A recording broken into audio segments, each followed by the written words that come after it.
মনে করি যে এইখানে যারা বাড়িঘর যাদের ক্ষতিগ্রস্ত হয়েছে এবং যেভাবে ভাঙন শুরু হয়েছে দেখা যাবে ওই যে আমার পাশের যে ঘরটি আছে বা বাড়িটি আছে সেটাও নদীতে বিলীন হয়ে যাবে।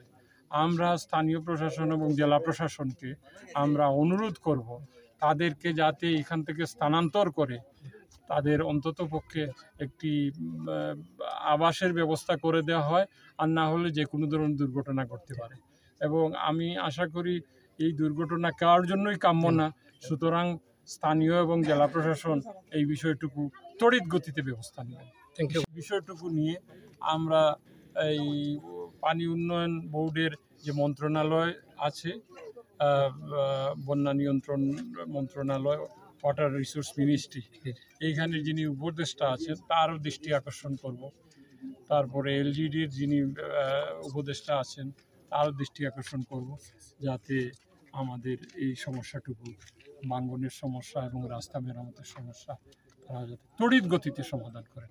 এইটাই হচ্ছে বাংলা জাতীয়তাবাদী দলের পক্ষ থেকে আমরা জোর দাবি।